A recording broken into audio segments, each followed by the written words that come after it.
back to the Mixing Music Podcast. I'm your host, Dee Kei, and with me today is special guest and host of the exclusive subscriber-only episodes of the Mixing Music Podcast, James from James D Mastering. How's it going, everyone? I'm happy to be here, and I'm happy that everyone thinks I look like Jesus today, and I'll take that. Wow, you do look like you are...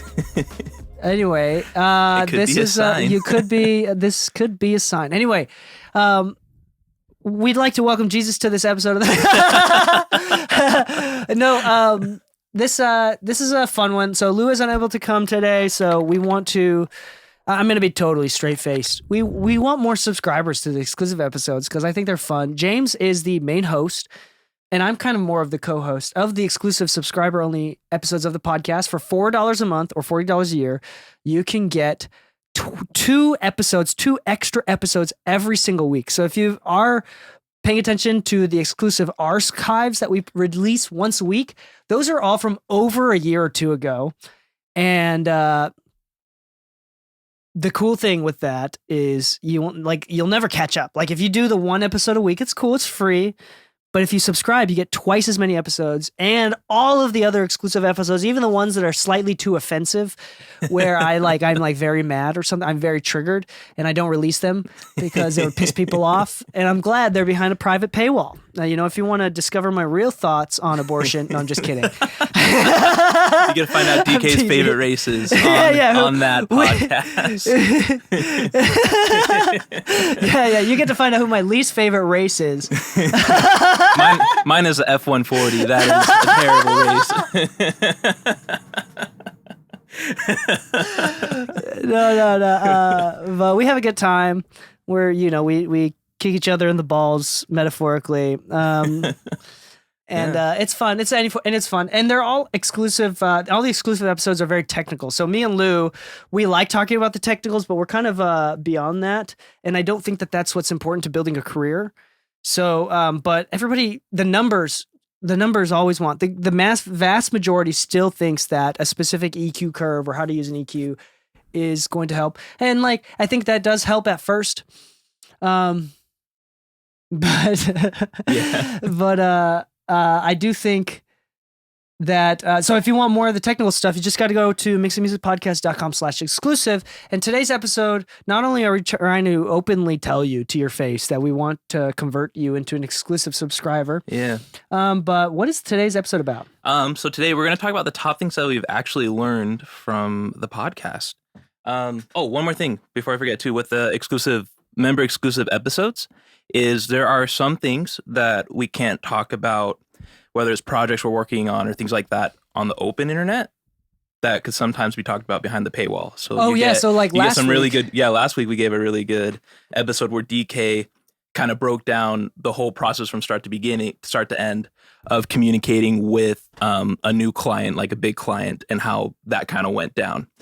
So yeah, you get some really good things like that, and we're gonna start doing some mixed breakdowns on the podcast too. So that's gonna be. Oh, that's right. I forgot we were gonna do that. Yeah, and so that you get more specific technical tips.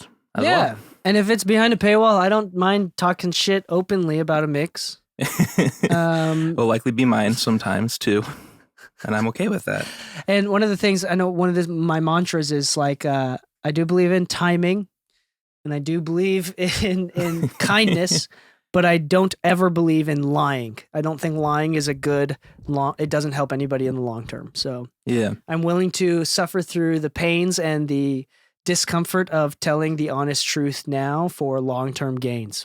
And if you're the type of person who doesn't like honest feedback and take everything personally, then we are not likely to be friends. I don't want to be friends with you. You don't want to be friends with me. It's mutual. It's awesome. Yeah. Anyway, leave the studio. There's a list of 5 things. Yeah, we'll each give 5 things. I tried to keep mine unique, different from the general overall lessons that people talk about in mixing. Unique and specific. Yeah, unique and specific. That specifically for me doing these conversations, and we'll sometimes react to clips and things like that. It's the main things that I've taken away that has changed my mixing. The first one for me is actually. With compressors and limiters, learning your attack and release and how each of those sound. That's something that I noticed has come up a lot, especially on last week's episode. We talked about how listening for the release on the limiter can affect the kind of groove, which I did of the this sound. week. Yeah, I was doing that. Yeah, and it makes a big difference. But yeah. So this is really, really important with the compressor. So there was someone on Discord, was it on Facebook? I don't remember, but one of my friends asked, okay, if there's a static snare, like it's a snare sample, so it's the same exact dynamics on each snare hit through the entire song, you don't need to compress it, right? That was the question. Like, do you need to compress it if it's the same? So with compression, there's more than just dynamic processing that's important. So for example, with attack and release, there's also a sense of like transient designing, construction or deconstruction of a transient, emphasizing a transient. Something super fast like an 1176 won't build as much or create as much of a pop of a transient of a snare as much as like something slower. And then the release is the sustain. So for example, if you want more of that snare rattle or the room sound, the reverb of the snare, with less transient. So it's like a more sustained, like instead of a pop, you get a pa, pa. Yeah. You can do a fast attack and a fast release. The faster the release, the more ambience you get, the more background noise you get, and the faster attack, the less of that initial pop is going to come through. So it's going to squish the entire thing. So there's also, so beyond dealing with the practical dynamic control, there's also transient emphasis or de-emphasis. And then there's also, with the release, you can, and that's with the attack. With the release, you can control the ambience and the sustain of different percussive materials or anything, or even non-percussive materials. So yeah, especially if it's like a kick sample that has if it doesn't go with a song that we're like, oof, after the initial transient, like usually the release, you'd kind of tame that and make it so it matches the vibe of the song a lot better. There you go. This is also true with even like a bass or kick drum or something like that. If you have a slower release, if you have a drum kit and you have a snare with a lot of hi-hat bleed and you don't have a lot of ghost notes, so it's just singles hits, you can do a very slow release and the bleed will be less, so you'll hear less hi-hat. Right? If you do a super fast release, you'll hear that the hi-hat will get louder the more you compress. So these are things that that are practical, even if it is a static single source, single sample snare drum or whatever instrument it is, or some sort of loop. And then the last thing, which is not as important, but something to consider, is the harmonic distortion or the harmonic saturation that is happening. The clipping that can happen. So some compressors you can actually clip, which is really interesting, and the flavors that you can get from that. Although that's not, I don't know if I think transient control and sustain is the most obvious ones. I don't know, because there's a lot of times where I just pick a clipper instead of if that's the case, I'd use like a saturation tool or a clipper. Yeah. I don't know. Yeah, the last one, I don't know. For some reason, it feels like it deserves its own category. Like it's not the same. Yeah, it's kind of a different thing. Although especially on like the master bus, your release can affect the distortion when it's like pushing down. Yeah, like super when it's fast. limiting. Yeah, on some compressors, the fast attack, fast release just doesn't work for some whatever scientific reason that I don't know. Yeah, and adds more distortion. For some reason, like in 1176, high ratio with the fastest attack and fastest release at a high gain reduction will cause crunchy distortion. Yeah. Slow down that release, all of a sudden that crunchy distortion is gone. I don't know why. Yeah, it's crazy, but yeah. So yeah, that's my number one. Is like how much the attack and release actually can affect, and how important it is to just listen to it and what it's doing, to not just the transients, but to the groove, to like what DK was saying, the initial sound of the drums or the sound, how. If it's on the master bus, how when the drum hits, it affects everything else in the song too, and things like that. Yeah, that's my number one. That's awesome. Okay, then what is number two? Number two, okay, I'm trying to find the best way to word this. It's learning your equipment, like learning how an EQ works versus just learning how to EQ vocals or how to EQ drums. Oh, interesting. Yeah. Is there like an episode that we talked about that kind of explained this a little bit better? So we talked about it more vaguely, but there's one episode where we specifically got into that. It was one about I think someone was talking about EQing a bass or something like that.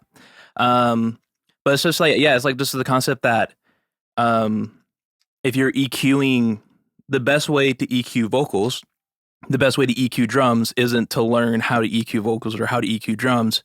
It's learning how an EQ affects a sound and how different EQs that you use, different EQ plugins will affect the soundscape of like a track and how you could use that knowledge to get the vocal sound you want.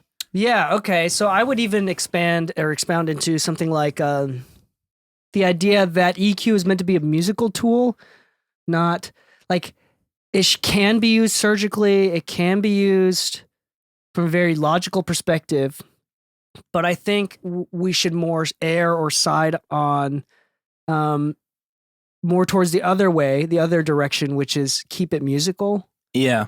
Yeah, like you could tighten up a kick drum, but you can kill all. I mean, we know from vocals or any sort of instrument with psychoacoustics, the resonances and the harmonics that sound creates is what helps us figure out in our mind who's talking, if it's a male or a female, or if it's James or Dee Kei. The type of guitar it is, whether it's got like a different woods, create different resonances, different vocal boxes. So if you cut all the resonant frequencies, like really surgically and without thought, it makes every single source, no matter what you use, really hollow and soulless. Yeah. Very soulless. It can totally kill the vibe of that single track or instrument we're recording. And I think that's the point that we're trying to get to, right? Yeah. And like an interesting thing that we do too, because let's say you're learning drums or you're learning guitar. When you first start out, you're just learning guitar. You're not starting guitar by like, okay, I'm starting off by learning how to play metal guitar, right? You're just learning the basics, and then you could eventually expand and know how to play guitar in different genres. Whereas as Oddka than music, we usually learn EQ or compression, like, okay, this is how you EQ a vocal, this is how you EQ a drum. And later on, you start to learn how just EQ works as a concept. Yeah, like why that was the right move. Yeah. Like the concept of like what muddiness is. Yeah. Because we did an episode on the exclusive episodes about the opposites. For example, the opposite of muddy is like powerful or full, right? It's the same exact frequency, but if used correctly, it's a totally different adjective. Yeah. The opposite of boxy is like full-chested, or maybe that powerful full. And like sometimes muddy is good, sometimes muddy isn't. There's the or like with low end, instead of saying boomy, like boomy is too much or uncontrolled low end, but if it's a good amount of low end, then it's like fat or tight, it's like so it's like there's different, every frequency you need to figure out, each one has a purpose. And you need to figure out how to use it, not just because eventually it has to turn into, not because somebody told you. Yeah. You have to understand why. Yeah. If you understand your tool, if you understand your compressor, you're going to know what like needs to be addressed. Like, okay, my song sounds like this. What is it? Oh, it's because I know how a compressor could fix this track and open up the rest of the tracks or something like that. Yeah. So it's just, I guess my number 2 is just like learning the concept of your plugins versus how to do the plugin just for a certain type of track. There's a lot of nuance in that too, because I mean, even the idea of like genre cultures, which we talk a lot about. Yeah. Like you don't EQ a vocal like Michael Jackson across the board in every single genre. Yeah. You don't EQ a vocal like Chris Brown across the board in every single genre. It doesn't make sense. Even across in the same genre. Yeah. That there's a different vibe for different sounds. And if you think that a vocal just you're supposed to cut out 500 hertz and you're supposed to boost 12K and above, and you're supposed to high pass everything, like you don't understand the concept of music. Yeah. Because music is supposed to be fluid and changing for every single song. And the more than EQ is, if you know how to EQ, but you have a really good understanding of music and emotions through sounds, you'll be unstoppable more than just having all the presets. Yeah, yeah, and it's just helpful. It's good. So yeah, learn your get to understand the concept of your stuff. You did bring up though that like it is important and a vital part of the beginner process that sometimes like you do need to go through presets. And I think that if you're able to be as open-minded, I think it's very difficult, like, because you have no idea what you're doing at the very beginning. It's overwhelming. Yeah, it's very overwhelming. Yeah. But eventually, if you can get to the point where you have the mental capacity to think about why that preset was created. Yeah. Like, well, this is the fat snare drum preset. Okay, what frequencies are boosted and why? What is fat? What is fat? Like, drum. use it to kind of figure out definitions and feels. Yeah. And then adjust to taste according to what you think. Yeah. So I think there are some purposes to it, but in the long-term professional realm, nobody's using presets other than to get to a point faster. Yeah, especially like when you get the better recordings you get, especially in the mixing realm, they're probably already recorded in a way that you won't need to use those classic EQ curves. The adjustments that you'll need to make are so minor that you do have to understand the frequency spectrum to know what needs to be done. That kind of makes sense? Yeah, that's exactly right. Yeah. What's the next one? Oh, the next one. We always talk about keep it simple. But this is kind of adjustment I've been making more recently too, is keeping it simple on the master bus. Ah, yes. We did. That episode was specifically about the perspective of bouncing stems and alternatives. Yeah. So the dangers of over mixing the master bus or mix bus. Yeah, there's a few different things we talked about, but I assume the first thing that came to my mind is from a practical perspective. If you're bouncing a shit ton of stems and alternatives, doing too much mix bus processing can not only be heavy on the PC, but if you can get away with just a limiter, the bouncing the stems, like the actual practical process of bouncing stems, is just going to be a lot more simpler. Yeah. I don't remember the other thoughts too. Like, yeah, if you have like a mix bus compressor, it can totally change the vibe and kill everything that you've done before up to that point. Yeah. We probably talked about that on that episode. Or like big EQ moves on the mix bus and stuff like that. Yeah, big EQ moves is a strange one. Because then you like print your stems and it just has a completely different, sound to it.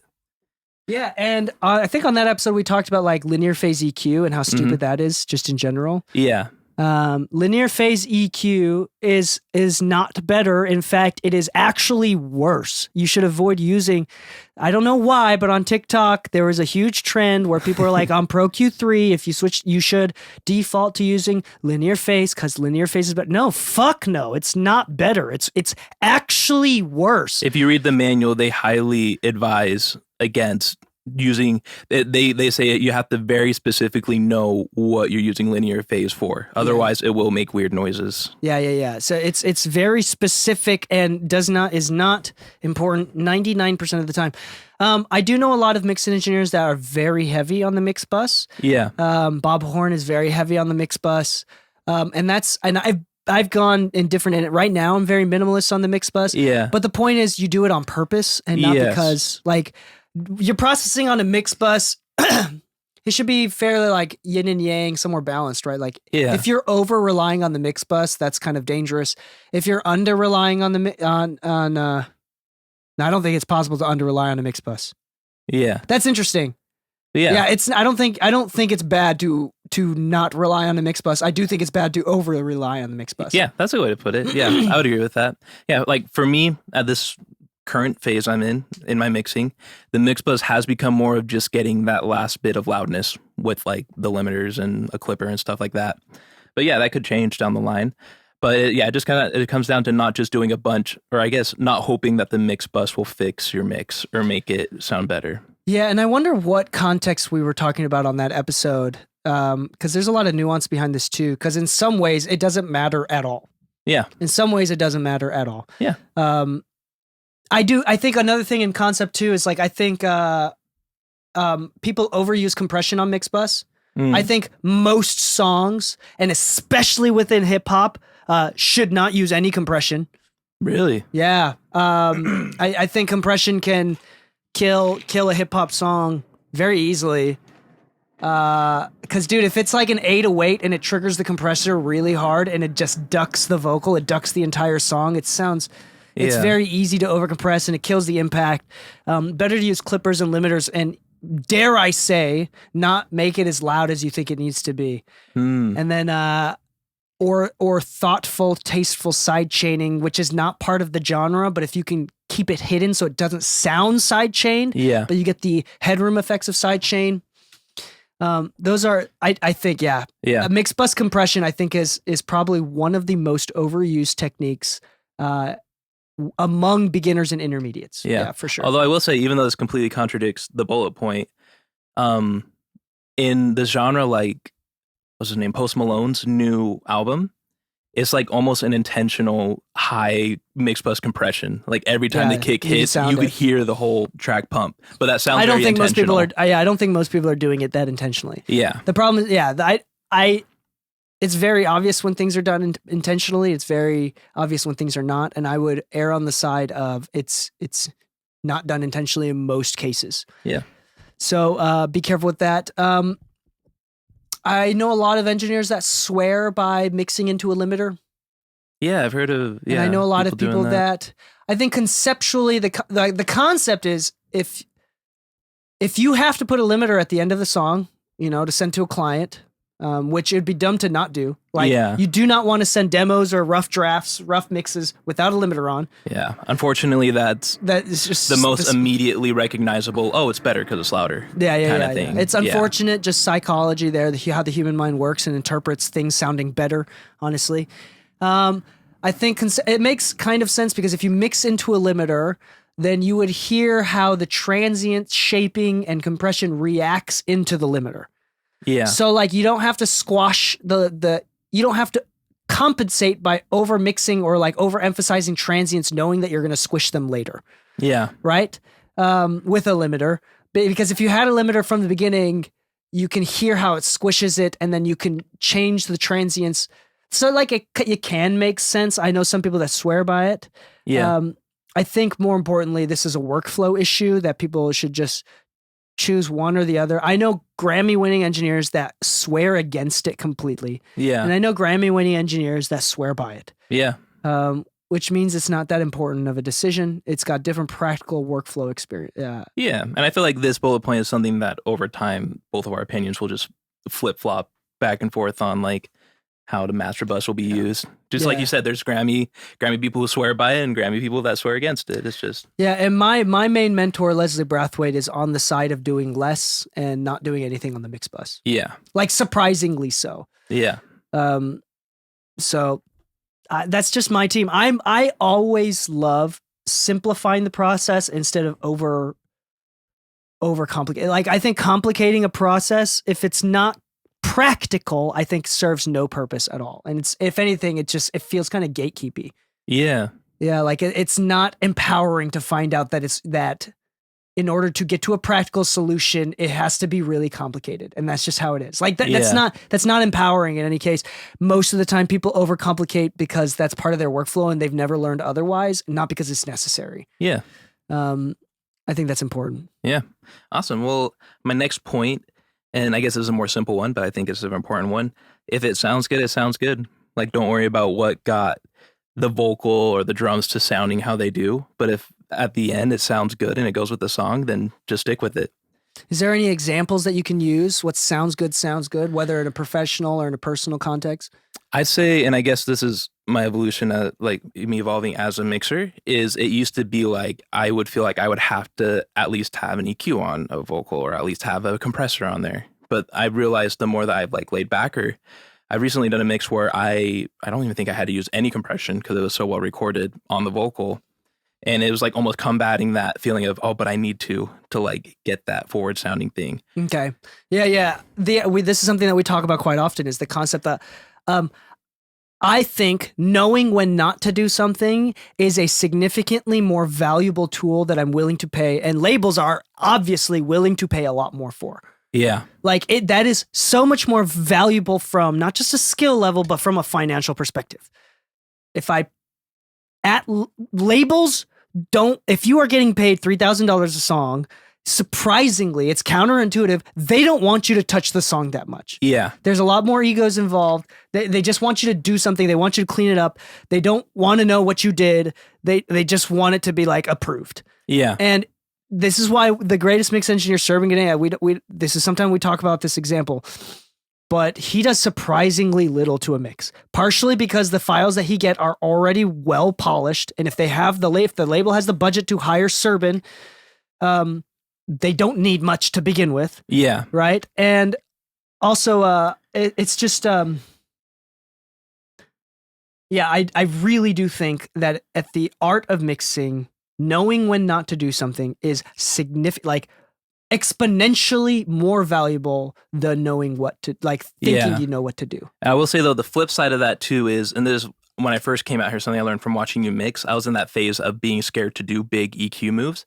Is okay that sometimes you need to do some pretty big EQ moves to like tame a vocal, or like do some pretty intense dynamic EQ moves to like get a vocal to sit there too. So again, if it sounds good, it sounds good. Yeah. I will notice that in my own personal career, the lower, like independent artists, less experienced artists, they want me to do more heavy lifting. Yes, for sure. And there are a few engineers out there that are known to be heavy lifters. Like Jason Joshua is always in the camp of fuck your rough mix. He's like, fuck your rough mix. I'm not here to make your demo sound better. I'm here to make hits. Yeah. Like that's kind of his mentality. From a practical perspective, in the professional realm, most engineers are not like that. And in fact, by A&R and labels, those types of engineers are looked down on at higher levels. Yeah. This is just, they want something to sound expensive, but they don't want you to, because if you change too much and one person, because there's teams like on like very heavy projects, if you got like 4 different A&Rs involved, some sort, like a bunch of managers involved, the artist and the 3 different producers on this track, along with the mixing and the mastering engineer and the recording engineer, it takes one person not liking the changes that you make to all of a sudden put a wrench in the entire fucking thing, and then all of the A&R are in total agreement that it's just not worth hiring you. Yeah. Like, and you lose money and you lose work. Is at that level, your job is to just put out a good product that makes that causes the least amount of trouble. Yeah. Like if a label or an A&R or manager could, they would use AI that would never talk back, that can do the same thing and just produce consistent results every single time. Because the problem that they're trying to solve is not a creative one. It's a practical one. They want a mix to sound expensive, to sound consistent, or whatever issues that they've talked about in the conversations done before. Yeah. They don't want an egoist mixer that all of a sudden says, I think this snare sounds better and I'm right. Yeah. And you could hurt that someone on the team's ego kills. When you're doing that. Yeah. Yeah. But at the beginning phase, like for a beginner to intermediate mixer where, charging a couple $100 per song, working mostly with local artists. Yeah. I think that it's important and it's good to be able to provide that as a service to be able to do more. Yeah. Like if this is a pretty normal scenario, dad wants to pay for their 17-year-old kid's first single or album or whatever. Yeah. So dad is funding the project. The kid sucks, honestly. and they just want their issue is not like for an A&R label management, the solution is they just need to go through this mixing process. For a father and a son, the solution is to make the son look good. Yeah. And that means lifting as much weight as possible. Yeah. For the label, it's politics. Like you don't want to do as much because you don't want anybody disagreeing with it because that would just throw a wrench in the entire thing. So it's the politics are different. So with a father-son scenario, if you know how to melodyne the shit out of a vocal, if you know how to make a shitty snare sound fantastic and do the heavy lifting, fuck your rough mix, I'm here to make hits. If you know how to do that, that is so valuable. Yeah. And it can make you money and it does work really well. But as you scale and as you grow your career, I'm noticing that those people don't survive and there's a lot of balancing and dissonance that you have to deal with as you scale. Because eventually hopefully, if this is a good and normal problem to have, hopefully you get to the point where you're like, I feel like I'm not doing enough and I'm charging way too much. Like that is a very normal and great dissonance to feel if you're scaling properly. But then at that point, it is just you have such a good ear that you know what to do for those very minute things that will carry the song a little bit higher. That's true. The confidence gained through experience should make you not feel as much dissonance. Yeah, because that little bit of stuff that Serban does, I bet we could not.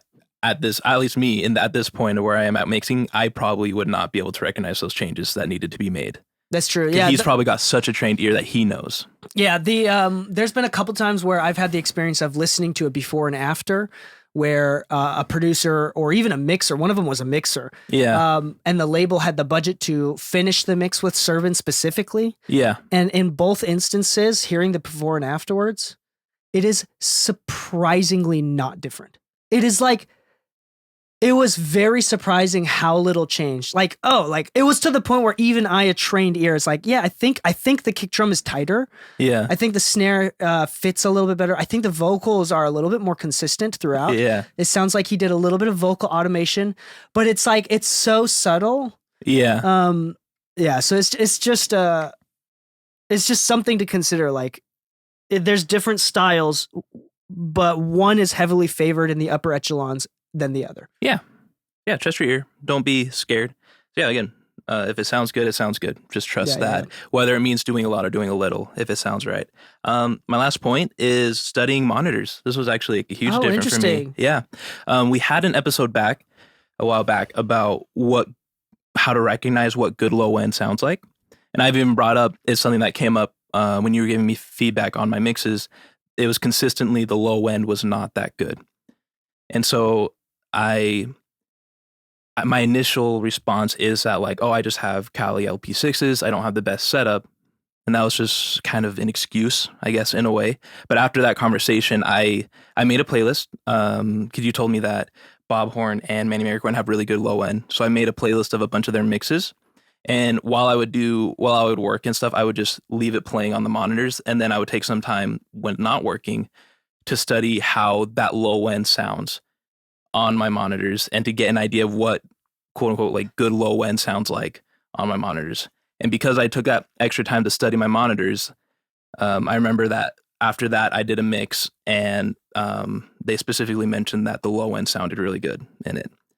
So it was just a matter of taking the time to study your monitors and to understand what different things like good low end sounds like, what good vocals sound like on those monitors and how they translate to everything else will pay off. So it's just like a thing that even if you can't afford like the super, super nice monitors, you can still get great mixes by understanding how things will translate. So yeah, the main thing when it comes to referencing, people talk about like car reference, headphone reference, just whatever it is, AirPod, computer, tablet, phone. One of the things that we always emphasize is the importance of learning your setup. And that means in your listening position, if you mix on headphones, you should be listening to music casually on those headphones. Or if you have a specific, even the LP6s or whatever, you should be listening to music casually in your mix position as much as possible. That is part of your homework. And I would say that most of the referencing should be done before you even open up a DAW. Yeah. It should just be listening to Spotify or Apple or whatever you use on your computer, just listening to music and analyzing how much low end is too much or too little. Yeah. Analyzing how the vocals sit in each song and then being able to, through a larger sample size, figure out how a vocal should sit in general on your speakers. Like you should be able to, it shouldn't be a guess. And so if you feel like you are ever guessing how much kick drum or vocal or snare you should be putting, it shouldn't be a guess. Yeah, you should reference. Yeah, and that is a work of referencing on your mix, referencing your mix position with your mix playback system. Oh yeah. That's what it is. Yeah, something I've been doing a lot more lately is, because I have like another job I do remotely. It's like 2 hours in the morning. And during that time, I will listen to music in the genre of what I'm mixing in. So like last week I had a guy and he's like in the genre of kind of Juice WRLD, Post Malone. And so I was listening to just that genre for those 2 hours of doing my other job, so that by the time I'm ready to mix the song, I have a very general idea of what it sounds like. So my initial, when you first hear the rough, I have an idea, okay, I know what needs to be adjusted to make it fit into the genre. I actually really love that. In fact, I would say that that's almost ideal. 2 hours is a little bit long. Yeah. But that's like almost ideal. Yeah. It's just 2 hours because I'm working. I would do 30 minutes if I don't have work in the morning. I will say that I listen to at least 20 minutes to an hour of music casually every day before I start mixing. Yeah. Playing on Spotify, different songs that I like, or new songs that are coming out, different genres. I don't, mostly so I can study while I'm answering emails, creating my to-do list, organizing my workload for the day. Yeah. I'm usually juggling between so many different projects that if I need to have some sort of like task manager and to-do list in order to do that. Yeah. And while I'm answering emails, doing all that boring stuff, office stuff, I'm listening to music in my mix position right here, as in the same position that I would actually mix a song in. And I'll say, especially when you upgrade your monitors, because I bought those monitors off of you that I upgraded. Mm-hmm. It's actually kind of overwhelming how when you upgrade monitors, because I went from the LP6s to like a 3-way monitor, you have to adjust to how much more information you're getting. Because I realized at first I was instinctively, because with my other monitors, I learned, okay, if I hear this much coming from this frequency area, I need to do something to take care of it. So now I'm having to retrain myself. Okay, it's okay that I'm hearing that much from here because I'm just getting a lot more information out of the monitors. Yeah. So just make sure you're always, especially when you upgrade monitors or change your monitors, get to know how they sound and how songs sound on it. Yeah, that's a whole nother episode that we could talk about, is like the differences in 2-way versus 3-way monitors. Yeah. And crossovers and how that can affect perception of music and audio and the benefits of both. I went from having a 2-way monitor system to getting ATCs, which is 3-way, getting into PMCs, which is another 3-way, and then coming back down to a 2-way system. Oh. And so it does sound different, and there's a little bit of that 3-way that I miss that I want to have a 3-way system for my second pair. Yeah. I want to go back to those ATCs that I love so much. And briefly, without making an entire episode about this, the crossover. So in order for the tweeter and the woofer to work together, there's a crossover in the speaker. So like the power is allocated to 20 hertz to 1,000 hertz, 1,500 hertz, and the tweeter takes care of 1,500, 2,000 hertz and above. Yeah. So it's like it splits up the frequencies. The problem with the 2-way system, or the argued problem with the 2-way system, is that it splits it right in the middle where the vocals are.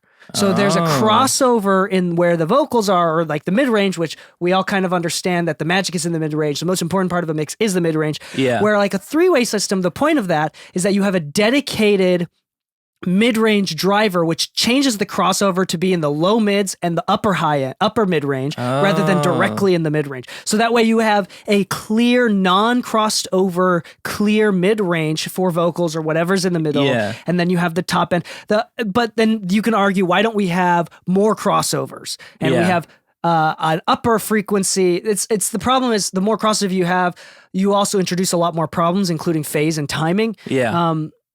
So yeah, I do want a 3-way playback device eventually. Yeah. But I really, really like my monitors. I know, I love these monitors too. So much. So that's just something that is interesting, something you do need to consider. And to be fair, I do think a monitoring or playback system, number one is ways to spend money. Number one is always going to be acoustic treatment. Mm-hmm. Number two is aesthetics. I hate to say that, is like aesthetics. It's unfortunate, but people care about the aesthetics. Yeah, and I also, not just other people, but myself. Like, I want to create a space where I'm focused. I want to declutter. And the last episode was entirely dedicated to that before you came over, when I did another solo recording. The third thing, like the most important piece of equipment to invest in after those two things are taken care of, I would say, is monitors. If I'm a snob about anything, I am a snob about studio monitors, audio monitors.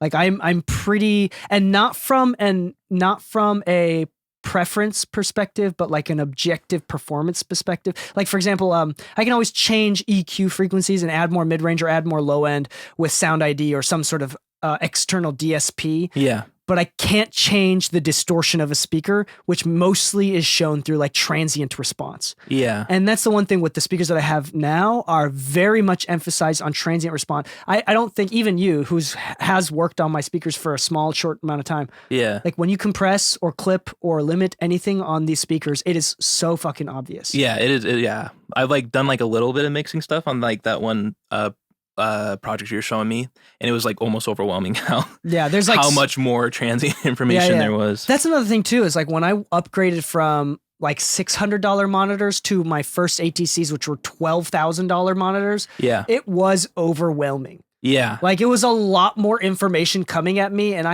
it took a couple months for me to figure out what to do with that information. It Yeah. was super overwhelming. That's a word that I would That's what I'm describe. feeling right now too. Everything feels like there's too much of it, but I'm having to train myself. Yeah, It's you just, start I'm just getting overcutting. more information. Yeah, I did that with the ATCs too. Like I was overcompensating, cutting too much in the mid-range because it made everything feel so raw. Yeah. That is a whole nother conversation itself. But yeah, if I'm a snob about anything speakers, and if you are really big into speakers, then you know the importance of just spending hours in your listening position, getting used to them with various different genres, different styles, different composers, producers, and figuring out how your speakers are reacting, even within your room. Yeah. I just added a sub to my room. Really? It's over here. You'll have to Yeah, show me that after. I'll have to show you that, and I've got it all phased aligned and everything, and snap. music sounds totally different. So now I have to do some training. Yeah. Oh, I like it. It's actually it's very nice. I've cool. worked with, I had a sub system with my ATCs, but I'm hopefully eventually trying to upgrade to a dual sub system, which is a whole nother thing with a completely variable phase alignment. So it's not just 180 or 0. There's you can change it 7 degrees if you want to. Oh my goodness. Anyway, that's another thing that we can talk about later, but, I will say a takeaway practical thing, because we tend to do that a lot on the show too. Yeah. That people could do with this specific bullet point that helped me a lot is, you can find playlists on Spotify that people make of like all of Manny Marroquin's mixes or all of Servant Ganea's mixes. Just someone that people, everyone says they're a really good mixer, just so that you know that they're good mixes. And it could be a song you like, and take the same song and you can listen to it on repeat at different levels, different sound levels, and take note of, okay, what vanishes, what stays. When I turn down the monitors, what am I hearing? Am I just hearing the vocals and the kick? How much am I hearing it? Okay, when I start to turn it up, okay, what does the low end sound like now when I turn it up there? Okay, what happens when I play it super loud?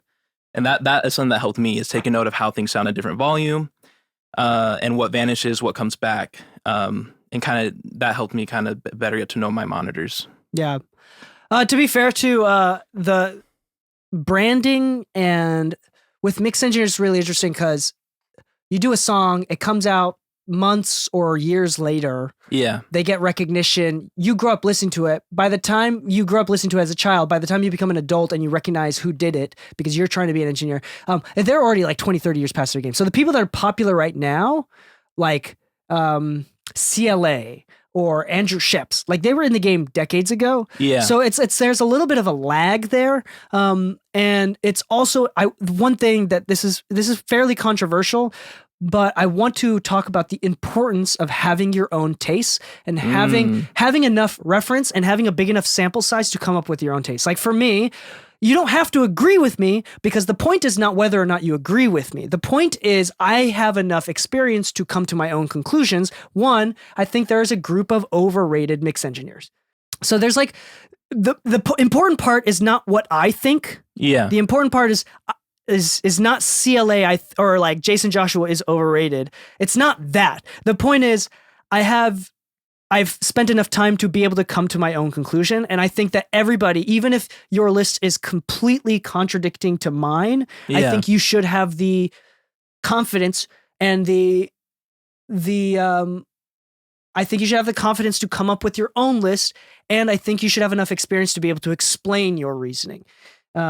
That's the important part, not about whether or not my list is right. Like I think any sort of list of what movies or what artists or what rappers or what singers are the best or the greatest, I think is stupid. The important skill is to determine what you like, because that will directly determine how you mix and what kind of clients you work with. Yeah. And I would say that it's a detriment if you are unable to properly and explicitly articulate what you do and don't like. Yeah. Yeah. I like that. Cool. Okay, sorry, that was a little bit of a tangent, but no, it's all good. Preach, yeah. But yeah, those are my 5 points. Cool. I think that's a great 5 points. Tune in to subscribe to the Mixing Music podcast exclusives. There's a lot. We've had our format of like, reacting to clips and like giving very specific feedback. But yeah, we're experimenting a lot with a lot more things to bring to the table. Like I said, we're gonna start messing around with mix breakdowns, so you can just kind of see what went into some of the mixes that Dee Kei's done. We're going to go into some of the mixes that I will do, and Dee Kei will tear me to shreds in front of all of our listeners on my mixes, and yeah, it'll be fun. There you go. So once again, thank you so much for listening to the Mixing Music Podcast. James is the man, obviously, and we talk about this sort of stuff in depth in 15 to 30 minute chunks, so like bite-sized chunks. So if you like that shorter form, straight to the point podcast style, as well as just consistent, practical, specific tips for bettering mixes.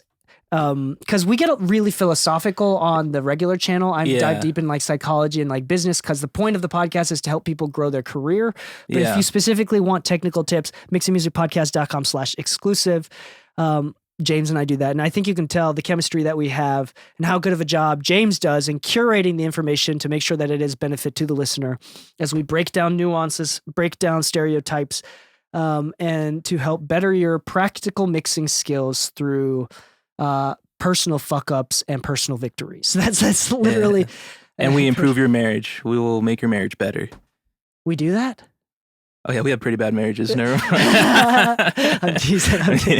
No, but that's one of the things right now. I don't know how to. I'm always awkward with how we sign off on podcasts. Yeah, we change the sign offs every single. I don't know what it is. I can't come to recent sign offs have been technical tips to improve your life. Yeah. DK, I'll just be like, all right, DK, sign us off, and he'll sometimes get very deep and philosophical, or just tell you to use lotion. Yeah, use lotion, you ashy son of a bitch. That was one of the sign-offs. Yeah, it's so awkward shaking like a dry hand, especially when it's a dry hand that they like squeeze your hand too hard. You know me, man. I feel so awkward just shaking any woman's hand. Just. Yeah, I don't know how to make eye contact. I don't know how to make eye contact. I look at my wife. I'm like, "This okay? Am I all right?" And then my dad never taught me how to interact with women. You get more of that too. Anyway, thank you so much for listening. Happy mixing, my friends, and stay saucy.